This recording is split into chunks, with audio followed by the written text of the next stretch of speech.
Hello everyone, welcome DP class. कैसे हो आप सब? उम्मीद करते हैं आप सब बहुत अच्छे होंगे, पढ़ाई वगैरह भी अच्छे से कर रहे होंगे। और पढ़ाई अगर अच्छे से नहीं कर रहे हो तो प्लीज़ इसको स्टार्ट कर दीजिए, क्योंकि अब ज़्यादा टाइम बचा नहीं है आपके एग्जाम्स वगैरह में। 2-4 महीने की बात है और बेटा समय को भी इतना समय नहीं लगता है। इसलिए पढ़ाई अगर नहीं कर रहे हो तो पढ़ाई करना स्टार्ट कर दो। तो हम लोग क्या सीख रहे थे बेटा? हम लोग सीख रहे हैं क्लास 12 बायोलॉजी के कुछ चैप्टर्स को, जिनमें से हमने कुछ चैप्टर्स अभी कर रखे हैं। उसका लिंक जो है आपको डिस्क्रिप्शन में मिल जाएगा। और आज हम लोग स्टार्ट कर रहे हैं बेटा अपनी आज एक बेहतरीन सा चैप्टर, जिसकी बहुत ज़्यादा इंपॉर्टेंस है आपके इस बायोलॉजी में, यहाँ भी और आगे भी जीवन में कभी भी पढ़ोगे उसकी इंपॉर्टेंस आपको नज़र आएगी ही आएगी। बिना जेनेटिक्स के आप कोई भी बायोलॉजी से रिलेटेड कॉम्पिटिटिव एग्जाम क्रैक नहीं कर सकते हो आगे, अगर बड़े लेवल पर अगर आप बायोलॉजी पढ़ते हो तो। ठीक है, तो चलिए हम लोग बात करते हैं बेटा इस चैप्टर की, जहाँ से हम सीखेंगे जेनेटिक्स के बेसिक कॉन्सेप्ट, उसके बेसिक फाउंडेशन वाले कॉन्सेप्ट। तो ठीक है, चलो देर ना करते हुए स्टार्ट करते हैं हम लोग अपनी आज की क्लास। तो हेडिंग लगाएंगे बेटा हम लोग एक नया चैप्टर जिसका नाम है principle of inheritance and variations. तो चलो स्टार्ट करते हैं अपनी आज की क्लास। तो हेडिंग लगाइए आप, प्रिंसिपल्स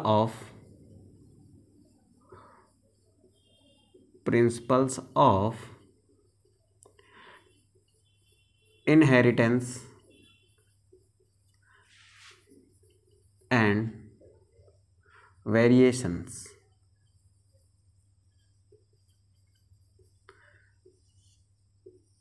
ठीक है, तो सबसे पहले बेटा जो कुछ बेसिक्स चीज़ें होती हैं ना, एकदम जीरो से पढ़ते हैं।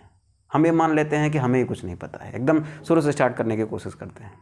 ठीक है, तो चलो स्टार्ट करते हैं बेटा। देखो 10th में थोड़ा सा सीखा होगा आपने, बट ये मान लेते हैं कि हम लोगों को अभी कुछ नहीं पता है, हम लोग एकदम जीरो से सीखने का प्रयास करते हैं।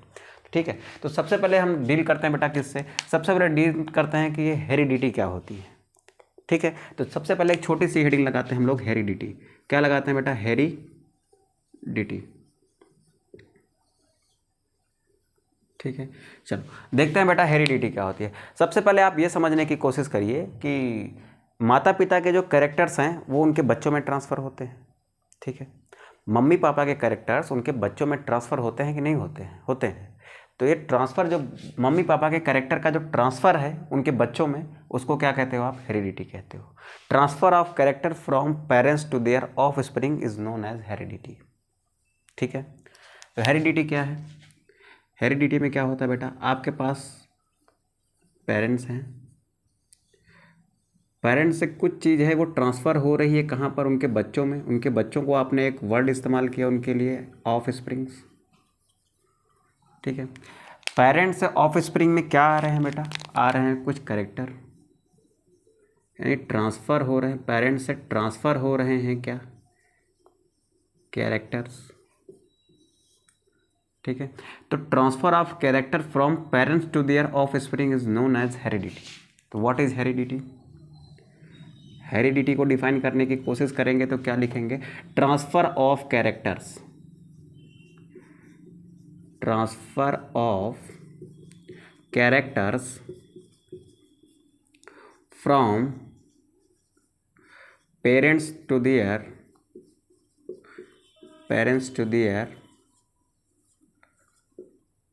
ऑफ स्प्रिंग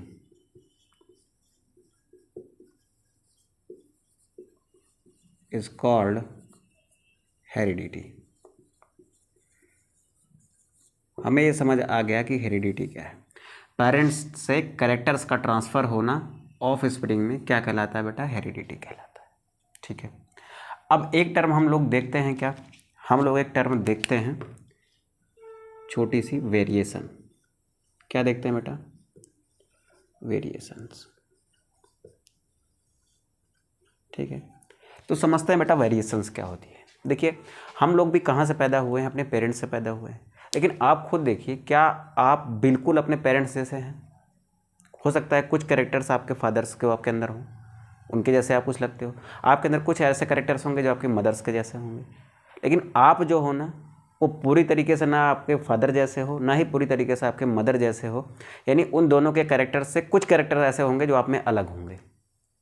ठीक है, तो जो ऑफ स्प्रिंग्स होती हैं ना, जो बच्चे होते हैं ना, वो पेरेंट्स की एकदम कार्बन कॉपी नहीं होते। तो offsprings are not carbon copy of their parents. ठीक है, सेक्सुअल रिप्रोडक्शन की प्रोसेस है ये। सेक्सुअल रिप्रोडक्शन के थ्रू ही हम लोग पैदा हुए हैं।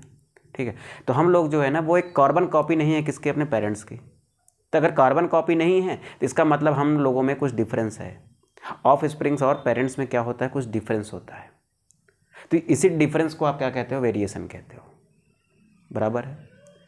तो ऑफ स्प्रिंग और पेरेंट्स डिफरेंट होते हैं, यानी अलग अलग होते हैं, ठीक है। पेरेंट्स और ऑफ स्प्रिंग में जो भी डिफरेंस होते हैं ना, उन्हीं को एक नाम दे दिया वेरिएशन का। तो what are the variation? Variation are the differences between offspring and parents. तो पहली बात क्या लिखते हैं, ये पेरेंट्स हैं, ठीक। इन्होंने सेक्सुअल रिप्रोडक्शन से क्या प्रोड्यूस किए, कुछ ऑफ स्प्रिंग्स प्रोड्यूस किए। सेक्सुअल रिप्रोडक्शन से क्या प्रोड्यूस किए बेटा, कुछ ऑफ स्प्रिंग्स प्रोड्यूस किए।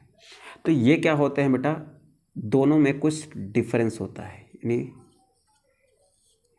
पेरेंट्स और ऑफ स्प्रिंग एक दूसरे से क्या होते हैं, डिफर होते हैं। डिफर होते हैं तो इसका मतलब इसमें कुछ क्या होते हैं, डिफरेंसेस होते हैं, ठीक है। तो differences between offspring and parents are called variation. तो वेरिएशन क्या है, variations are the differences between parents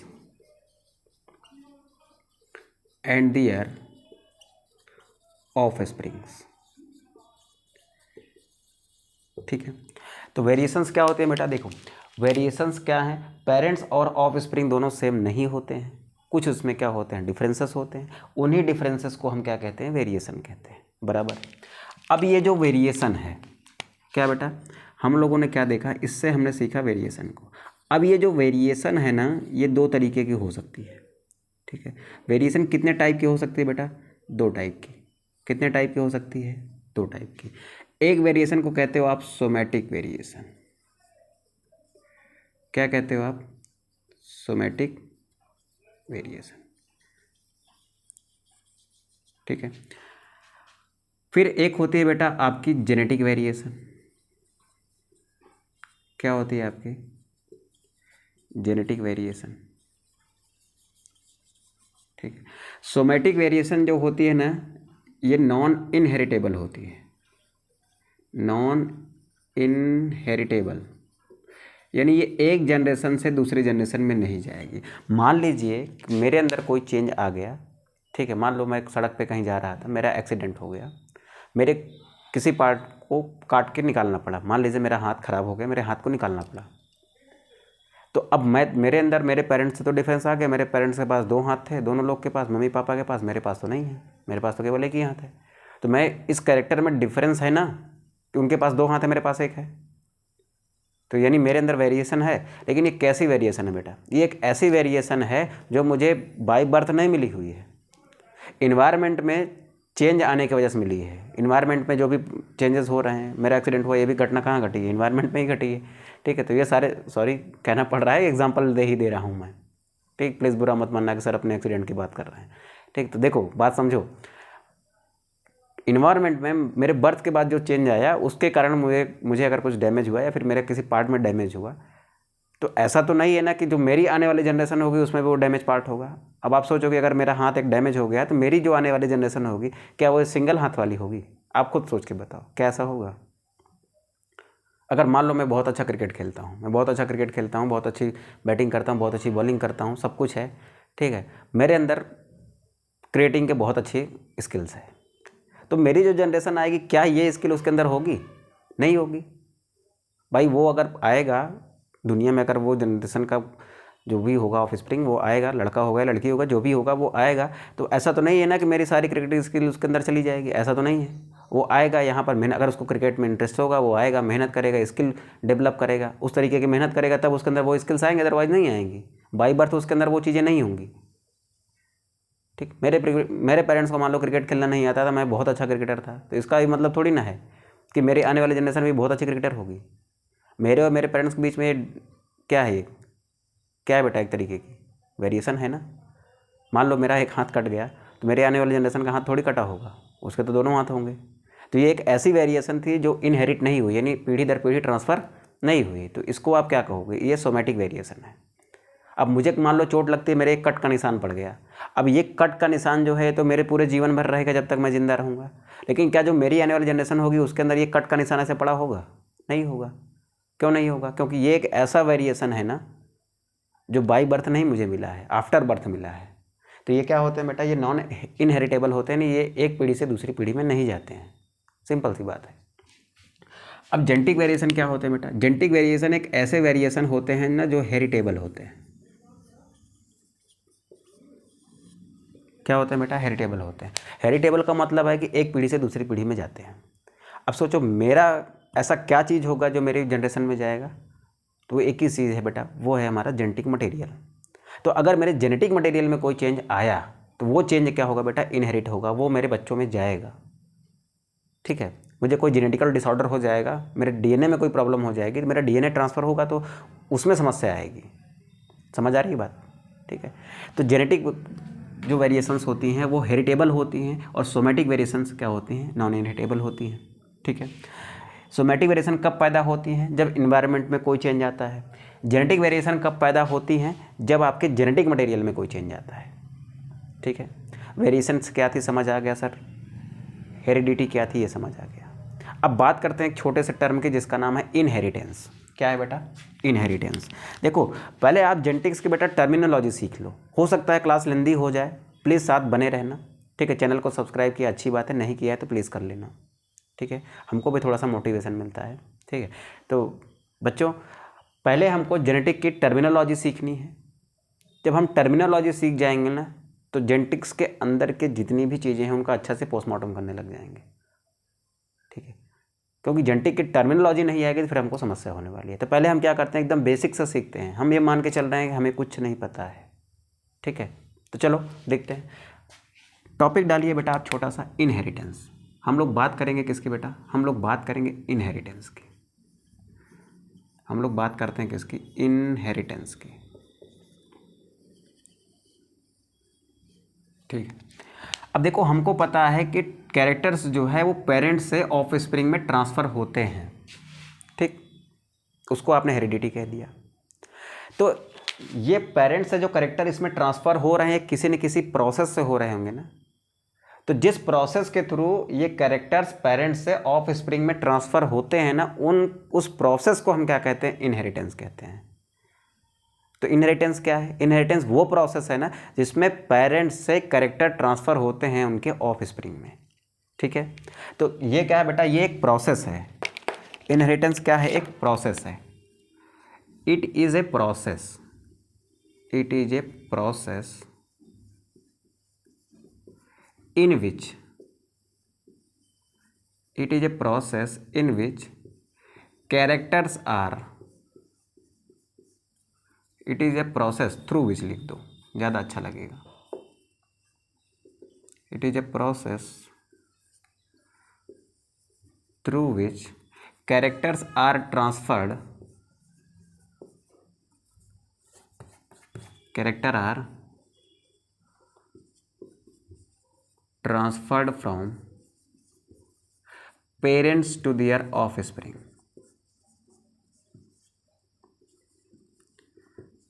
parents to their offspring। ठीक है, तो इनहेरिटेंस क्या है बेटा? इनहेरिटेंस एक ऐसी प्रोसेस है जिसके थ्रू क्या होता है? कैरेक्टर का ट्रांसफ़र होता है पेरेंट्स से ऑफ स्प्रिंग में। यहाँ तक बात क्लियर है। अब बात करते हैं हम लोग किसकी? जेनेटिक्स की, क्योंकि ये चैप्टर जो है ना वो जिस बायोलॉजी की ब्रांच से डील करता है ना उसको आप जेनेटिक्स कहते हो। ठीक है, तो चलो हेडिंग लगाओ बेटा आप छोटा सा, जेनेटिक्स। ठीक है, हम लोग बात करेंगे बेटा क्या है? जेनेटिक्स क्या है। ठीक है, हम लोग बात करेंगे किसकी? हम लोग बात करेंगे जेनेटिक्स की। So what is genetics? देखो हमने देखा कि हेरिडिटी क्या है, हमने देखा कि वेरिएशन क्या है। तो बायोलॉजी में ऐसी कोई ब्रांच बनी होगी ना जो हेरिडिटी और वेरिएशन के स्टडी से डील करती होगी। बायोलॉजी की कोई ऐसी ब्रांच होगी जिसमें हम हेरिडिटी और वेरिएशंस का अध्ययन करते होंगे। तो बस उसी ब्रांच को ही क्या कहा जाता है? जेनेटिक्स कहा जाता है। क्या कहा जाता है? जेनेटिक्स कहा जाता है। तो जेनेटिक्स क्या है? It is a branch of biology in which we study about heredity and variation. ठीक है, तो जेनेटिक्स क्या है बेटा? जेनेटिक्स क्या है? जेनेटिक्स है, it is a branch of science, it is a branch of biology कह दो चाहे साइंस कह दो, it is a branch of biology which deals with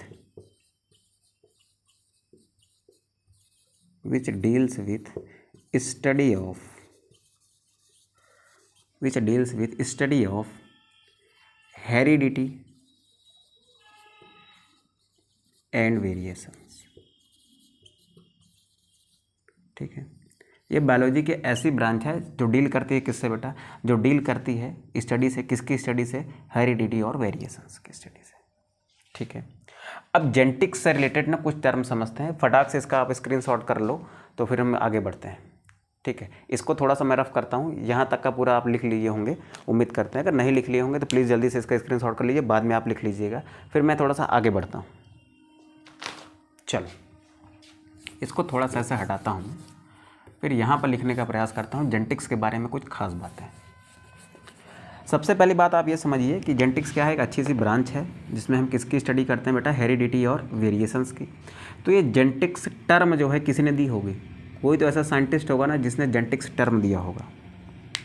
ठीक है, तो आप याद रखिएगा ये टर्म जो है ना, टर्म, ये शब्द किसने दिया था, टर्म गिवन बाई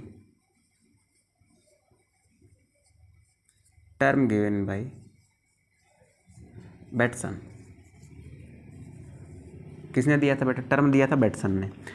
अब इस जेनेटिक्स का फादर भी किसी को कहा जाता होगा, कोई ऐसा व्यक्ति होगा जिसने जेनेटिक्स में बहुत अच्छे कुछ योगदान दिए होंगे, तो फादर ऑफ जेनेटिक्स कहा जाता है, फादर ऑफ जेनेटिक्स कहा जाता है किसको,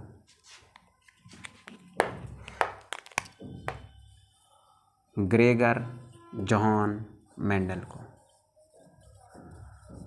ठीक है, मेंडल को क्या कहा जाता है बेटा, फादर ऑफ जेनेटिक्स कहा जाता है। क्या कहा जाता है, फादर ऑफ जेनेटिक्स कहा जाता है। बैटसन क्या है बेटा, बैटसन वो वैज्ञानिक हैं जिन्होंने जेनेटिक्स टर्म दिया था। अब देखो बैटसन को ही फादर ऑफ मॉडर्न जेनेटिक्स कहा जाता है। देखो ये फादर ऑफ जेनेटिक्स हैं ग्रेगर जॉन मेंडल, बैटसन क्या है, फादर ऑफ मॉडर्न जेनेटिक्स हैं, फादर ऑफ मॉडर्न जेनेटिक्स हैं। ठीक है,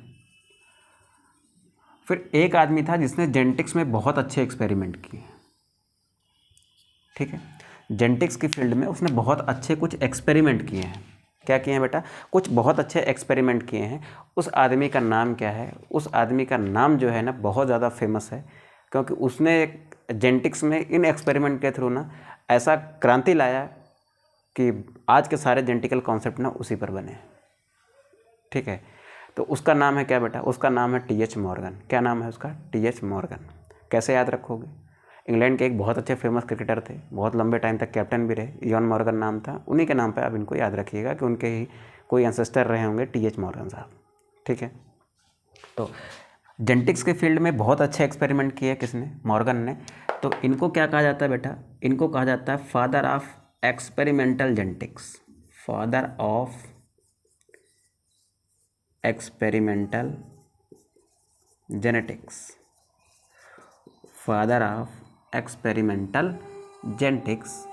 ये कहा जाता है किसको बेटा, ये कहा जाता है थॉमस हंट मॉर्गन को, टी एच मॉर्गन को। किसको कहा जाता है बेटा, टी एच मॉर्गन को। ठीक है, हमने क्या देखा, हमने देखा हेरिडिटी को, हमने देखा वेरिएशन को, हमने देखा इनहेरिटेंस को, हमने देखा किसको, जेनेटिक्स को। ठीक, चलो फटाक से आप इसका स्क्रीनशॉट करो, फिर हम लोग आगे बढ़ते हैं और आगे के कॉन्सेप्ट समझते हैं। चलो उम्मीद करते हैं आपने ये कर लिया होगा, चलो इसको रफ करते हैं।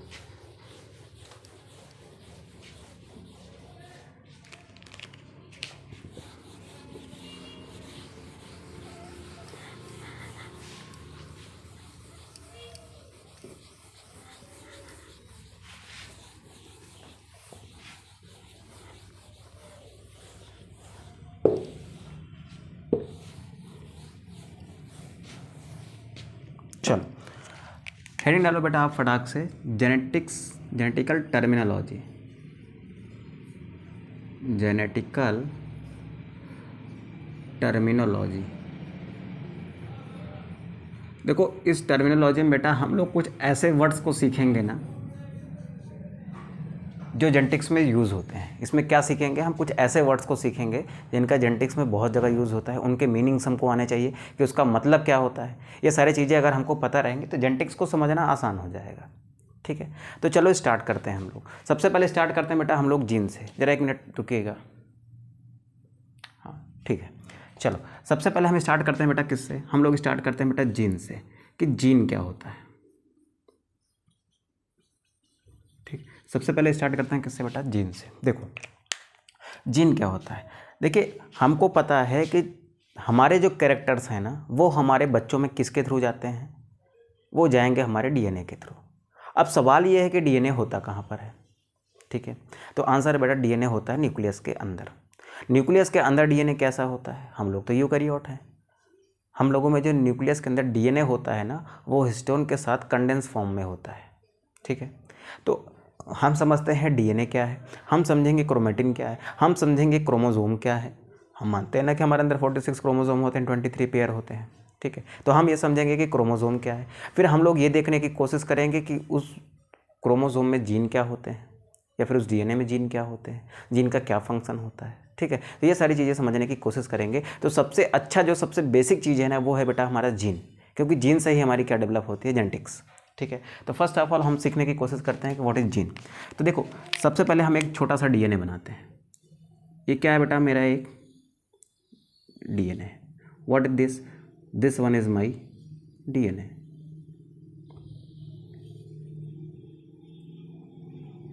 चलो ये डीएनए हो गया। अब इस डीएनए को ध्यान से सुनोगे, ये क्या है बेटा, ये हमारा डीएनए है। क्या है, डीएनए है। अब डीएनए एक थ्रेड जैसा स्ट्रक्चर है।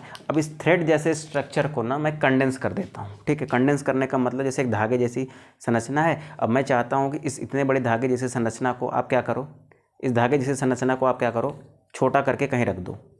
ठीक है, अब डीएनए जो होता है ना अप्रॉक्सीमेटली बेटा 2 मीटर्स का होता है, 2.2 मीटर्स के आसपास होता है। अब इतनी बड़ी संरचना को कहाँ रखना है बेटा, आपको रखना है न्यूक्लियस में। न्यूक्लियस इतना छोटा होता है कि वो आपको तो नेकेड आई से विजिबल ही नहीं है, यानी आप उसको तो आंखों से देख नहीं सकते हो। यानी 2 मीटर की चीज़ को आपको ऐसी जगह रखना है जो आंखों से दिखाई नहीं दे। तो आप बताओ उसको क्या करना पड़ेगा। आपको मैं एक धागा दे दूँ और बोल दूँ इसको ऐसी जगह रख दो जहाँ से मुझे दिखाई भी ना पड़े, तो आप क्या करोगे। इतनी छोटी जगह में रखना है आपको ना, जो इतनी छोटी है कि आपको दिखाई भी नहीं देती है। तो आप क्या करते हैं, इस धागे को ऐसे पकड़ेंगे, ऐसे छोटा सा रोल करके एकदम छोटा कर देंगे, छोटा करके उसके बाद उसको ले जाकर रख देंगे। तो बेटा इसको क्या करना पड़ता है, इसको न्यूक्लियस जो होता है ना उसका साइज बहुत छोटा होता है। तो इतने बड़े डीएनए को छोटे सी जगह पर प्लेस करने के लिए इसको कंडेंस करना पड़ता है, संघनित करना पड़ता है। ठीक है, कंडेंस किसकी सहायता से करते हैं बेटा, कंडेंस करते हैं हिस्टोन प्रोटीन की मदद से। किसकी मदद से, हिस्टोन प्रोटीन की मदद से। अब देखो मैं इसको क्या करता हूँ, कंडेंस करता हूँ। चलो ये डीएनए था मेरा, इस डीएनए को मैंने क्या किया, कंडेंस करना स्टार्ट किया। इस डीएनए को मैं क्या कर रहा हूँ, कंडेंस कर रहा हूँ। ठीक है, पहले धीरे धीरे कंडेंस किया, फिर क्या कर दिया बेटा, बहुत ज़्यादा कंडेंस कर दिया। ठीक, इसको मैंने कर दिया बहुत ज़्यादा कंडेंस। उसके बाद कंडेंस करते करते बहुत ज़्यादा कंडेंसेशन कर दिया मैंने, तो ये कुछ इस तरीके के स्ट्रक्चर में आ गया।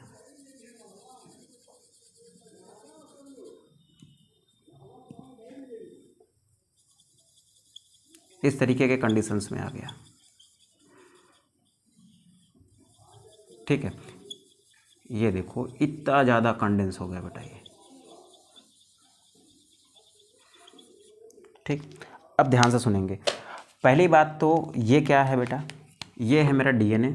ठीक है, डीएनए को हिस्टोन प्रोटीन की मदद से, ये जो रेड कलर की मैं बना रहा हूँ ये क्या है बेटा, हिस्टोन है। क्या है ये, हिस्टोन है। ये जो मैं रेड कलर की बना रहा हूँ क्या है बेटा, ये हिस्टोन है। क्या है ये, हिस्टोन प्रोटीन्स हैं, जिनकी मदद से आप क्या कर रहे हो, इसको, जिनकी मदद से आप इसको कंडेंस कर रहे हो बेटा। क्या कर रहे हो, इसको आप कर रहे हो कंडेंस। ठीक है, चलो ये क्या थी, रेड कलर की हिस्टोन थी, जिनकी मदद से हमने क्या किया था, इसको कंडेंस कर दिया था। अब ध्यान से सुनेंगे, अब ध्यान से सुनेंगे बेटा। देखो ये डीएनए था, जब थोड़ा कंडेंस हुआ ना, जब ये थोड़ा कंडेंस हुआ तब मैंने इसको नाम दे दिया क्या, क्रोमेटिन का। क्या कह दिया बेटा, ये हिस्सा क्या है मेरा, ये हिस्सा मेरा क्रोमेटिन है। क्या है ये, क्रोमेटिन है। जब डीएनए को मैंने कंडेंस किया तो इसको क्रोमेटिन कह दिया। डीएनए को बहुत ज़्यादा कंडेंस कर दिया ना, तब इसको एक नाम दे दिया बेटा, क्या? क्रोमोजोम। क्रोमोजोम। अब आपसे कोई पूछे कि what is the difference between chromatin and chromosome, तो आप क्या कहोगे कि क्रोमेटिन जो है वो लेस कंडेंस फॉर्म है, यानी वो कम कंडेंस फॉर्म है, डीएनए की वो कम कंडेंस फॉर्म है जिसमें डीएनए कम कंडेंस है। और क्रोमोजोम जो है ना, उसमें डीएनए की वो हाईली कंडेंस फॉर्म है, यानी बहुत ज़्यादा कंडेंस है उसमें डीएनए। अब बात को ध्यान से सुनिए। क्रोमेटिन जो है ये दो तरीके का होता है, आपने पढ़ा होगा, नहीं पढ़ा होगा तो आज पढ़ ले रहे हो। देखो कभी कभी क्या होता है कि डीएनए जब कंडेंस होना स्टार्ट होता है ना, तो कहीं पर वो थोड़ा सा लेस कंडेंस होता है, कहीं पर थोड़ा ज़्यादा कंडेंस होता है, और कहीं पर बहुत ज़्यादा कंडेंस हो जाता है। तो जब वो थोड़ा कंडेंस होता है ना, तो वो ये वाला हिस्सा है। मान लो ये वो वाला हिस्सा है ना, जहाँ पर देखो डीएनए कम कंडेंस है।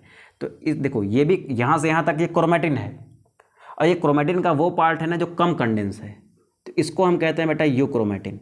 क्या कहेंगे इसको? Euchromatin. What is euchromatin? Less condense chromatin is known as euchromatin. क्या है यूक्रोमेटिन? ये है बेटा लेस कंडेंस क्रोमेटिन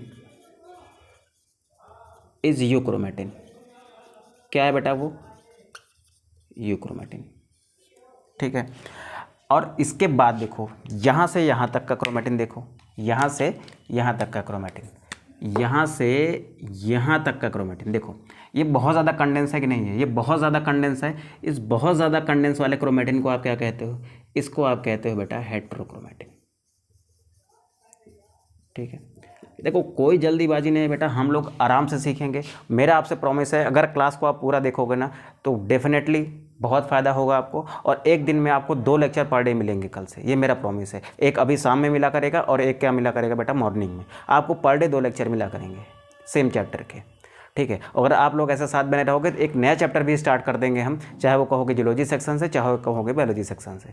तो पर डे आपको 2-3 लेक्चर क्लास 12 के मिलते रहेंगे। और नवंबर तक टारगेट है ना पूरा सिलेबस खत्म हो जाए, ताकि आपके बोर्ड एग्जाम्स में भी आपको बहुत मदद मिले, और आपके जो नीट के एग्जाम्स आने वाले हैं नेक्स्ट ईयर, उसमें भी आपको रिवीजन हो जाए। ठीक है। और साथ साथ में हम चैप्टर वाइज जो है ना वो PYQs भी करते चलेंगे।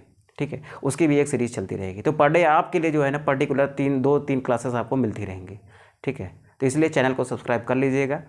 ठीक है। और थोड़ा सा सपोर्ट करिए बेटा अपने शेयर के साथ, यानी इस वीडियो को अपने दोस्तों के साथ शेयर करिए। ठीक है। हमको भी थोड़ा सा मोटिवेशन मिलता रहे। चलो कोई बात नहीं, स्टार्ट करते हैं हम लोग जो हम पढ़ रहे हैं। देखो क्रोमेटिन क्या था बेटा? वो डीएनए जब कंडेंस हुआ हिस्टोन के साथ में, तो उसको क्रोमेटिन कह दिया। अब क्रोमेटिन में भी कुछ डीएनए ऐसा था जो बहुत ज़्यादा कंडेंस था, उसको हेटेरोक्रोमेटिन कहा। कुछ डीएनए ऐसा था जो कम कंडेंस था, उसको यूक्रोमेटिन कहा। यहाँ तक क्लियर है? अब आगे देखो, ये आपका बड़ा सा जो डीएनए है ना, इस डीएनए में कुछ ऐसा पार्ट होता है, देखो ये जो मैं ब्लू कलर का बना रहा हूँ, ठीक है, देखो ये जो मैं ब्लू कलर का बना रहा हूँ अंदर, ये वाला हिस्सा, ये इतना हिस्सा, और यहाँ से ये इतना हिस्सा। ठीक है। ये वो हिस्सा है ना जिसमें ट्रांसक्रिप्शन की प्रोसेस होगी, और ट्रांसलेशन की प्रोसेस होगी, और प्रोटीन बनेगा। ये डीएनए का वो हिस्सा है जो ट्रांसक्रिप्शन के थ्रू क्या बनाएगा? mRNA बनाएगा। mRNA में ट्रांसलेशन होगा, फिर वो प्रोटीन बनाएगा। तो ये डीएनए का बेटा वो पार्ट है ना जो आगे जाके ट्रांसलेशन के थ्रू प्रोटीन बनाएगा। ठीक है। तो डीएनए का ऐसा पार्ट जिसमें ट्रांसक्रिप्शन और ट्रांसलेशन के थ्रू क्या बनती हैं? प्रोटीन्स बनती हैं, जो किसी एक पर्टिकुलर कैरेक्टर के लिए जिम्मेदार होती हैं। उनको आप क्या कहते हो? जीन कहते हो। तो this part is known as gene. क्या है बेटा? ये जीन। तो पहली बात क्या है? जीन जो है ना वो डीएनए का एक छोटा सा सेगमेंट है, जो किसी पर्टिकुलर कैरेक्टर के लिए एक पर्टिकुलर प्रोटीन बनाने का काम करता है। ठीक है। तो जीन क्या है बेटा? सबसे पहले हमको ये समझना पड़ेगा जीन क्या है। जीन एक छोटे से टर्म में बात करूं तो it is A small segment या फ्रेगमेंट ऑफ डीएनए। ठीक है। चलो मान लिया sir, small segment of DNA. कैसा सेगमेंट है सर? स्मॉल सेगमेंट तो ये भी है, ये बीच वाला भी, ये ऊपर वाला भी। ठीक है। तो ये कैसा सेगमेंट है? ये एक ऐसा सेगमेंट है जो किसी पर्टिकुलर कैरेक्टर के लिए प्रोटीन बनाता है। ठीक है। It is a small segment of DNA which is responsible for making of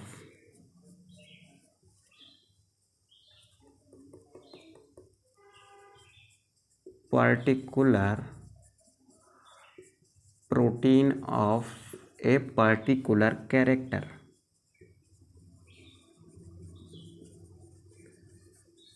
ठीक, करेगा क्या? ये जो पार्ट है ना बेटा, इसमें क्या होगा, इसमें होगी एक प्रोसेस जिसको आप कहते हो ट्रांसक्रिप्शन। क्या कहते हो? ट्रांसक्रिप्शन। इसके बारे में बात करेंगे बेटा हम लोग नेक्स्ट चैप्टर में। क्या होगी बेटा? ट्रांसक्रिप्शन की प्रोसेस होगी। क्या बनेगा इससे? इससे एक आरएनए बनता है जिसको आप कहते हो बेटा एमआरएनए। क्या कहते हो आप? एमआरएनए। एमआरएनए में अगेन एक प्रोसेस होती है। एमआरएनए में क्या होगी बेटा? अगेन एक प्रोसेस होगी। उस प्रोसेस को आप कहते हो बेटा ट्रांसलेशन। क्या कहते हो? That process is called translation. Translation के थ्रू क्या बनेगा बेटा? ट्रांसलेशन के थ्रू वहाँ पर एक प्रोटीन बनती है and this protein is responsible for a particular character. Responsible for a particular character. ये एक ऐसी प्रोटीन है जो किसी पर्टिकुलर कैरेक्टर के लिए जिम्मेदार है। ठीक है, तो डीएनए का ऐसा सेगमेंट जो एक पर्टिकुलर कैरेक्टर की पर्टिकुलर प्रोटीन बनाता है उसको जीन कहते हैं। ठीक है, और एक बढ़िया सा अलग डेफिनेशन, डीएनए का ये पार्ट जो है ना, ये तो आपकी प्रोटीन बना रहा है, लेकिन डीएनए का बेटा ये वाला जो पार्ट है ना, ये नॉन जीन पार्ट है। कैसा पार्ट है ये? नॉन जीन पार्ट है। क्या है बेटा? ये non gene part. Non gene part जो है ना, वो कोई प्रोटीन नहीं बनाएगा। क्या नहीं करेगा? कोई प्रोटीन नहीं बनाएगा। तो कोई प्रोटीन नहीं बनाएगा तो ये फंक्शनल हुआ? नहीं हुआ। जो प्रोटीन बना रहा है वो फंक्शनल है, जो नहीं बना रहा है वो नॉन फंक्शनल है। तो आप क्या कह सकते हो? डीएनए का जो फंक्शनल पार्ट होता है ना, वो जीन है। Functional part in the sense वो क्या बना रहा है बेटा? कोई प्रोटीन बनाएगा। तो क्या लिख सकते हो? Functional part of DNA. Functional part of DNA is known as gene. Is known as gene. चलो, अब यहाँ तक मुझे समझ आ गया कि जीन क्या होता है। जीन एक ऐसा खंड है किसका? डीएनए का, जो प्रोटीन बनाने में सहायक होगा। वो प्रोटीन बनेगी किसी कैरेक्टर की। ठीक है, अब बेटा ध्यान से सुनो। जीन से एमआरएनए बनाने के लिए ना, देखो डीएनए क्या होता है ना, डीएनए ऐसे उलझा होता है, उसके दो ऐसे एंटी पैरेलल चेन होती हैं। ठीक है, वो आपस में ऐसे क्वाइल्ड होती हैं। तो सबसे पहले अगर इस जीन को मुझे ट्रांसक्राइब करके क्या बनाना है, मुझे एमआरएनए बनाना है ना, पहले इसके दोनों सेगमेंट जो ऐसे उलझे हुए हैं ना, पहले इसको डीएनए को क्या करना पड़ेगा? खोलना पड़ेगा। खोलने के बाद इसके किसी एक स्ट्रैंड से क्या बनाएंगे हम? प्रोटीन बनाएंगे, सॉरी एमआरएनए बनाएंगे। फिर उस एमआरएनए से प्रोटीन बनेगी। तो बेसिक रिक्वायरमेंट में जो कहने की कोशिश कर रहा हूँ ना, उसको ध्यान से समझो। ठीक है, जीन वो पार्ट है जिससे प्रोटीन बनेगी। तो जीन से प्रोटीन बनाने के लिए पहले जीन का जो डीएनए होगा ना, उसको ओपन करना होगा। ठीक है, ओपन मैंने किया, ओपन करने के बाद उसमें ट्रांसक्रिप्शन कराया तो ये एमआरएनए बन गया। लेकिन यहाँ पर देखो, ये जीन अगर इस डीएनए के अंदर है तो इसी डीएनए को तो यहाँ मैंने क्रोमेटिन में उलझा दिया है। तो अगर ये जीन इस डीएनए के अंदर है तो इस डीएनए को ही तो यहाँ मैंने कंडेंस किया है। तो ये जीन इस डीएनए के अंदर भी कहीं पर होगा। चलो मान लिया ये जीन यहाँ पर है, इस जीन की हम बात कर रहे हैं, इसको जीन ए कह देता हूँ मैं। तो अगर इस डीएनए को मैं उलझाऊंगा तो जब मैं इसको कंडेंस करूंगा तो ये जीन भी तो कहीं पर होगा, इसमें ये वाला पार्ट भी तो कहीं पर होगा। चलो वो मान लिया ये पार्ट है, लेकिन इसी क्रोमेटिन से जब मैं क्रोमोसोम बनाऊंगा तो हो सकता है वो जीन यहाँ पर आ जाए। तो जीन बेटा डीएनए का भी पार्ट है और उसी डीएनए से क्रोमेटिन बनता है, नहीं क्रोमेटिन का भी पार्ट होता है, और वही जीन क्रोमोसोम का भी पार्ट होगा, क्योंकि इसी डीएनए को उलझा के मैंने ये बनाया, फिर इसी डीएनए को क्रोमोसोम में पैक कर दिया। बात समझ आ रही है? इसी डीएनए को मैंने पैक करके क्रोमेटिन बनाया, फिर इसी डीएनए को और ज़्यादा कंडेंस कर दिया, क्रोमेटिन को और कंडेंस कर दिया, क्रोमोसोम बन गया। तो यानी ये जीन जो है ना, यहाँ पर भी है। जब ये डीएनए कंडेंस होकर यहाँ पर आएगा तो यहाँ भी होगा, और इसी डीएनए को और कंडेंस करूँगा तो ये यहाँ पहुँच जाएगा। बराबर है। अब मेरा आपसे एक सवाल है, ठीक है, अपने दिमाग पर जोर डालिए और मुझे ये जवाब दीजिए कि मुझे बनानी है प्रोटीन। ठीक है सर, मैं क्या चाहता हूँ, मैं चाहता हूँ कि प्रोटीन बने, किसी जीन से प्रोटीन बने। अब जीन से प्रोटीन बनाना कहाँ से आसान है? मेरे आपको दे देता हूँ मैं एक ओपन डीएनए ऐसे, उससे प्रोटीन जल्दी बन जाएगी, या फिर आपको एक क्रोमेटिन देता हूँ, यूक्रोमेटिन, उससे जल्दी बन जाएगी, या फिर एक हेट्रोक्रोमेटिन देता हूँ, उससे प्रोटीन जल्दी बन जाएगी, या फिर आपको एक क्रोमोसोम देता हूँ, प्रोटीन कहाँ से बनेगी? आपको 4 चीज़ें दी है मैंने। एक डीएनए दिया जिसमें जीन है, ठीक, ये फॉर्म, फिर एक यूक्रोमेटिन दिया, फिर आपको एक हेट्रोक्रोमेटिन दिया, फिर आपको क्या दिया बेटा, फिर आपको दिया मैंने क्रोमोसोम। अब आपसे अगर मैं पूछूं कि प्रोटीन कहाँ से बनाना आसान है, तो आप क्या जवाब दोगे? मैंने अभी अभी कहा बेटा आपको कि पहले अगर प्रोटीन बनाना है तो मुझे एमआरएनए बनाने के लिए पहले डीएनए को खोलना पड़ेगा। तो भैया डीएनए जब ऐसा है, पहले इसको सीधा करूंगा, मैं इसको ओपन करूंगा, तब तो इससे बनाऊंगा मैं एमआरएनए। तो पहले क्या करना पड़ेगा, खोलना पड़ेगा। अब डीएनए को ओपन करना कहाँ पर आसान है? यहाँ पर डीएनए को ओपन करना आसान है, या फिर यहाँ पर आसान है, या फिर यहाँ पर हेट्रोक्रोमेटिन में आसान है, या फिर क्रोमोसोम में आसान है? तो आप कहोगे सर डीएनए में आसान है। ठीक है, तो डीएनए वो पार्ट है ना, जब डीएनए ओपन होता है तब उससे प्रोटीन बनाई जा सकती है। जैसे ये जीन है ना, ये इतना जीन है, इस जीन से अगर मुझे प्रोटीन बनानी होगी तो मुझे इस जीन को ओपन करना होगा। ओपन करने के बाद ही मैं इसका क्या कर सकता हूँ, मैं ट्रांसक्रिप्शन करके एमआरएनए बना सकता हूँ। समझ आई बात ना? तो इन चारों में आसान कहाँ से है? इन चारों में आसान है बेटा डीएनए से क्या बनाना, प्रोटीन बनाना। अब प्रोटीन ही वो चीज़ है जो किसी पर्टिकुलर कैरेक्टर को डिस्क्राइब करती है, यानी किसी पर्टिकुलर कैरेक्टर को डिसाइड करती है। ठीक है, यहाँ तक की चीज़ें क्लियर हैं? आई होप यहाँ तक की चीज़ें क्लियर होंगी बेटा। अगर यहाँ तक की चीज़ें क्लियर है ना, तो फिर फटाक से इसका स्क्रीनशॉट करो, फिर हम लोग आगे बढ़ते हैं थोड़ा सा। हमने सीख लिया है कि what is gene, what is euchromatin, what is heterochromatin and what is chromosome. एक चीज़ और याद रखिएगा, जितने भी आपके फंक्शनल जीन होते हैं ना, फंक्शनल जीन मतलब ऐसे जीन जो प्रोटीन बनाते हैं, वो फंक्शनल पार्ट मेनली कहाँ होता है, यूक्रोमेटिन में। क्यों? क्योंकि इसको खोलना आसान है। हेट्रोक्रोमेटिन ज़्यादा कंडेंस है, क्रोमोसोम बहुत ज़्यादा कंडेंस है। ठीक है, तो यूक्रोमेटिन क्या करते हैं, इसको हम लाइट क्रोमेटिन भी कहते हैं। ठीक है, और ये क्या होता है, ये डार्क पार्ट होता है, ना डार्क क्रोमेटिन भी कहते हैं इसको। ठीक है, चलो फटाक से इसका स्क्रीनशॉट करो, फिर हम लोग आगे बढ़ते हैं।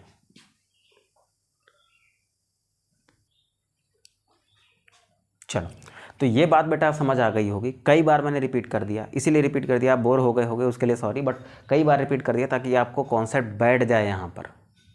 ठीक है, अब आगे बढ़ते हैं बेटा। देखो, फंक्शनल पार्ट जो होता है ना डीएनए का, वो क्या है, जीन है। इसको बेटा स्मॉलेस्ट भी कह दो तो ज़्यादा अच्छा लगने लग जाएगा। Smallest functional part of DNA is known as gene. एक बात और कह सकते हो, इसको फंक्शनल यूनिट भी कह सकते हो, functional unit of DNA. DNA का वो हिस्सा जो फंक्शनल होता है, वो सबसे छोटा हिस्सा जो फंक्शनल होता है, वो क्या है बेटा, जीन है। अब जीन करता क्या है, उसको हम एक छोटे से एग्जाम्पल से समझते हैं। ठीक है, चलो, अगर बेटा इसको लिख लिया हो आपने तो मैं इसको थोड़ा सा रफ करता हूँ। यहाँ पर एक बढ़िया सा एग्जाम्पल ड्रॉ करते हैं। ठीक है, चलो,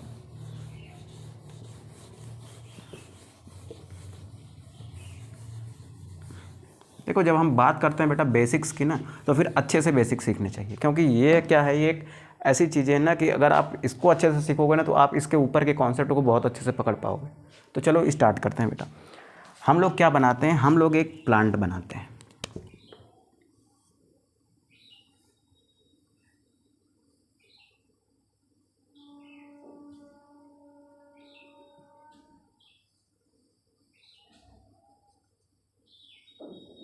पत्तियां हरी होती हैं, लेकिन मजबूरी में क्या कर दी हमने, ब्लू कर दी है। चलो बन गया तो बन गया। क्या है बेटा, ये प्लांट है।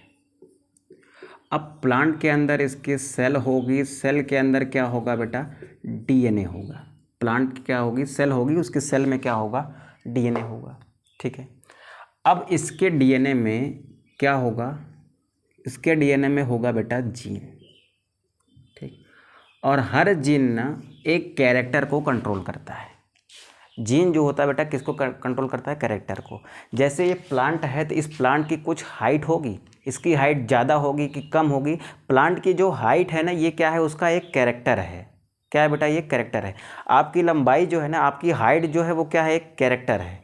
ठीक है, बात समझ रहे हो? जैसे आपकी आई का कलर जो है, ठीक है। आँख का कलर जो है ना वो क्या है बेटा, ब्लैक है, तो उसका ब्लैक होना भी क्या है, आपका एक कैरेक्टर है। बाल किसी के बहुत स्ट्रेट होते हैं, किसी के बाल कर्ली होते हैं, तो ये जो हेयर कर्ली होते हैं, ये स्ट्रेट होते हैं ना, ये भी क्या है, आपका एक कैरेक्टर है।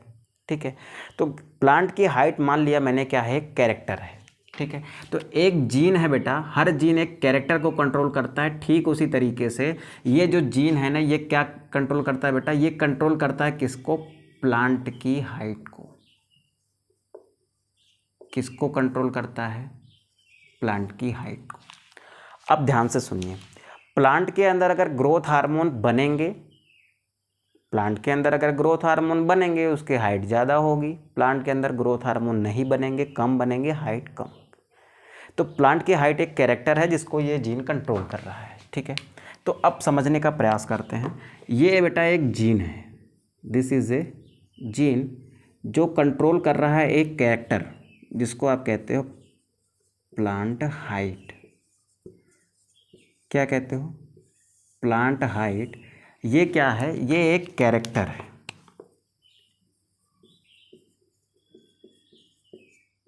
ठीक।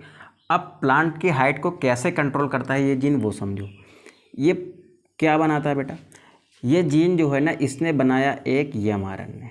क्या बनाया, एक mRNA। कौन सी प्रोसेस के through, by the process of transcription. फिर क्या बनी बेटा, इससे बनी एक प्रोटीन। इससे क्या बनी, एक, इससे बनी एक प्रोटीन। ये प्रोटीन ना आगे जाके बनाती है ग्रोथ हार्मोन। क्या बनाएगी, ग्रोथ हार्मोन बनाती है। इस ग्रोथ हार्मोन की वजह से प्लांट की जो हाइट है वो बढ़ जाती है। अब प्लांट हाइट बढ़ जाएगी तो प्लांट कैसा हो जाता है, टॉल हो जाता है। अब देखो, ये प्लांट की हाइट ज़्यादा होगी या कम होगी, प्लांट की हाइट क्या है, एक कैरेक्टर है, लेकिन इस कैरेक्टर को कौन कंट्रोल कर रहा है, इस कैरेक्टर को ये प्रोटीन कंट्रोल कर रही है। कहाँ से बन रही है बेटा, इस जीन से बन रही है। तो जीन क्या है, डीएनए का वो पार्ट है ना जो किसी कैरेक्टर को कंट्रोल करता है। कैसे कंट्रोल करता है, by the process of formation of protein. Gene से क्या बनते हैं, mRNA, mRNA से प्रोटीन बनती है। इस प्रोसेस को बेटा आप ट्रांसलेशन कहते हो। क्या कहते हो, ट्रांसलेशन। जीन से mRNA बना, mRNA से प्रोटीन बनी, इसको आपने ट्रांसलेशन नाम दिया।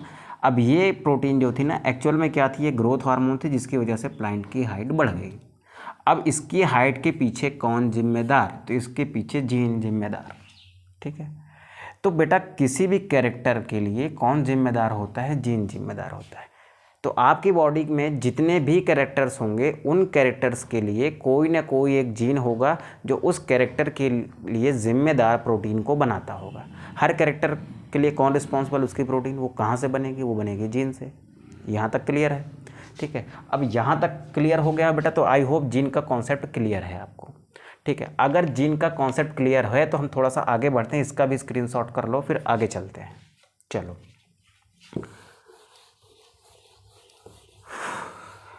देखो धीरे धीरे सीखने का प्रयास करेंगे बेटा ना, अच्छा सीख पाएंगे। ठीक, जल्दीबाजी में मत रहना कि सर ने 40-45 मिनट की क्लास कर दी और कुछ पढ़ाया भी नहीं। ठीक है। लेकिन जो सीख रहे हो बेटा ना, ये बहुत ही बेसिक चीज़ें हैं। ठीक है। जेनेटिक टर्मिनोलॉजी के लिए कम से कम 2 से 3 क्लास लग सकती है, बट वो क्लास ज़रूर देखना आप। उनको सीख लोगे ना तो पूरी की पूरी जेनेटिक्स आसान है। ठीक है। तो चलो देखो, हमारे पास क्या था बेटा, हमारे पास एक जीन था। ठीक। हर जीन क्या होता है बेटा, एक कैरेक्टर को डिसाइड करता है। जीन क्या करता है बेटा, एक कैरेक्टर को डिसाइड करता है। अब बात को ध्यान से समझिए। हमारी बॉडी में क्या होते हैं, बहुत सारे कैरेक्टर्स होते हैं। हमारी बॉडी में क्या होते हैं, बहुत सारे कैरेक्टर्स होते हैं। जैसे हमारी हाइट हो गई, हमारी आँखों का कलर हो गया, ठीक है, हमारे नाखून का शेप हो गया, ऐसे करके हज़ारों कैरेक्टर्स हैं। ठीक है। जिस किसी भी चीज़ की बात करो वो सब कैरेक्टर है। आपकी बॉडी के जो भी फीचर्स हैं ना, वो सब आपके कैरेक्टर्स हैं। उनके लिए कौन जिम्मेदार है, उनके लिए केवल और केवल उनका पर्टिकुलर जीन जिम्मेदार है। तो बॉडी में क्या होते हैं बेटा, बहुत सारे कैरेक्टर्स होते हैं। उन कैरेक्टर्स के लिए जिम्मेदार क्या होते हैं, बहुत सारे जीन्स होते हैं। क्या होते हैं, बॉडी में बहुत सारे कैरेक्टर्स होते हैं। उन कैरेक्टर्स के लिए जिम्मेदार क्या होते हैं, बहुत सारे जीन्स होते हैं। अब मैं एक कैरेक्टर लेता हूँ, क्या, हमारे आई का कलर। क्या लेते हैं बेटा, हमारे आई का कलर। ठीक है, तो मैंने अपना एक कैरेक्टर लिया, आई कलर। क्या लिया मैंने, एक आई कलर नाम का एक कैरेक्टर लिया। ठीक है, तो उसके लिए कोई जीन भी होगा, चलो उसका नाम रख दिया मैंने आई कलर जीन। ठीक, आसानी से समझेंगे बेटा, बहुत सारी अच्छे कॉन्सेप्ट सीखने का प्रयास कर रहे हैं हम लोग। बॉडी में बहुत सारे कैरेक्टर्स होते हैं, हर कैरेक्टर के लिए एक जीन जिम्मेदार होता है, तो बहुत सारे कैरेक्टर्स हैं तो बहुत सारे जीन होंगे। हर कैरेक्टर्स में से मैंने अपना एक कैरेक्टर चुना आई कलर, तो उसी तरीके से बहुत सारे जीन्स में से कोई एक जीन होगा जो आई कलर को डिसाइड करता होगा, तो वो ये हो गया। अब आई कलर तो बेटा एक होता नहीं, आई कलर क्या है, एक कैरेक्टर है, आई कलर का एक जीन है। ठीक है, अब आई कलर के तो एक फॉर्म होते नहीं, किसी की आंखों का कलर काला होता है, ठीक है, किसी की आंखों का कलर नीला भी होता है, किसी की आंखों का कलर ब्राउन भी होता है। ठीक है, नीली आंखें, काली आंखें, ब्राउन आंखें, होता है ना ऐसा। तो आई कलर क्या है बेटा, एक कैरेक्टर है, लेकिन उस आई कलर के कई सारे रूप देखने को मिलते हैं, नहीं मिलते हैं। काला देखने को मिलता है, ब्राउन देखने को मिलता है, ब्लू देखने को मिलता है। तो आई कलर के बेटा कई रूप होते हैं, यानी एक आई कलर के कई सारे फॉर्म होते हैं। ब्लू फॉर्म में होता है, ब्लैक फॉर्म में होता है, ब्राउन फॉर्म में होता है, तो ये सब क्या है, उसके फॉर्म हैं। यानी कैरेक्टर्स के क्या हो सकते हैं, फॉर्म हो सकते हैं। तो देखो आई कलर में मैं दो एग्जांपल लेता हूँ, एक लेता हूँ बेटा मैं ब्लैक आई का, ठीक है, और एक लेता हूँ बेटा मैं क्या, ब्राउन आई का। ठीक है, ये ब्लैक आई हो गई, ये ब्राउन आई हो गई। तो ये कैरेक्टर था अगर, तो ये दोनों क्या हैं, ये ब्लैक आई एंड ब्राउन आई क्या है, ये बेटा फॉर्म्स ऑफ कैरेक्टर है। क्या है बेटा, ये फॉर्म्स ऑफ कैरेक्टर है। फॉर्म्स ऑफ कैरेक्टर का मतलब क्या होता है, कैरेक्टर के रूप। अब आई कलर एक कैरेक्टर है, आई कलर के दो फॉर्म हैं, तो ये क्या हो गया, फॉर्म ऑफ कैरेक्टर हो गया। ठीक है, ये क्या है बेटा, फॉर्म ऑफ कैरेक्टर है। ये आई कलर कैरेक्टर है, ये फॉर्म ऑफ कैरेक्टर है। और फॉर्म ऑफ कैरेक्टर को एक टर्म दे देता हूँ मैं, इसको कहा जाता है बेटा ट्रेड्स। क्या कहा जाता है, ट्रेड्स कहा जाता है। ठीक है, आई कलर जिन रूपों में दिख रहा है ना, वो क्या हो गए, उसके ट्रेड्स हो गए। तो इसके कितने ट्रेड्स नज़र आ रहे हैं अभी, दो। अगर मैं इसमें ब्लू आई भी लिख देता, गाना आया था ना एक, ब्लू आइज हिप्नोटाइज, ठीक, तो मान लीजिए ब्लू आइज भी हैं, तो ये तीनों क्या हो गए बेटा, ये तीनों फॉर्म्स हैं किसके, आई कलर के। यानी इस कैरेक्टर के ये तीनों फॉर्म हैं, इनको हमने नाम दे दिया क्या बेटा, ट्रेड्स का। ठीक है, वैसे ही ये जो जीन है इसके भी तो फॉर्म होंगे, देखो इसके भी क्या होंगे बेटा, फॉर्म होंगे। आई कलर के लिए जो जीन है ना, अगर आई कलर के 3 फॉर्म है, तो इसके जीन के भी कितने फॉर्म होंगे, इसके जीन के भी 3 फॉर्म होंगे। ठीक है, तो देखो इधर यहाँ पर क्या कर दिया बेटा मैंने, आई कलर के जीन्स के फॉर्म लिख दिए मैंने। ठीक है, चलो सपोज करिए ब्लैक आई एंड ब्राउन आई के लिए कर रहे हैं, तो इसके जीन के फॉर्म जो होंगे उनको हम क्या कहेंगे, देखो इसके जीन को मैंने रिप्रेजेंट किया किससे बेटा, बी से।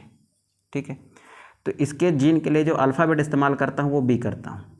एक के लिए ब्लैक के लिए लिख दिया कैपिटल बी, ब्राउन के लिए लिख दिया मैंने स्मॉल बी। तो अब ये दोनों क्या हैं, ये दोनों भी तो फॉर्म्स हैं। ये किसके फॉर्म हैं, ये फॉर्म ऑफ जीन है, कौन से जीन के, आई कलर के जीन के। तो they are forms of eye colour gene. ठीक है, ये किसके फॉर्म है बेटा, ये आई कलर जीन के क्या हैं, फॉर्म्स हैं।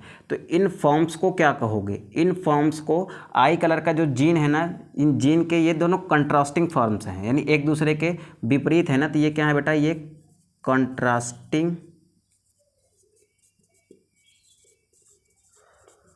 Form of a gene. एक जीन के कंट्रास्टिंग फॉर्म है, यानी एक दूसरे से झगड़ा लड़ाई करने वाले हैं, यानी एक दूसरे से विपरीत फॉर्म है। ठीक है, तो ये कंट्रास्टिंग फॉर्म जो है ना, ये जीन के, इनको कहा जाता है बेटा एलील।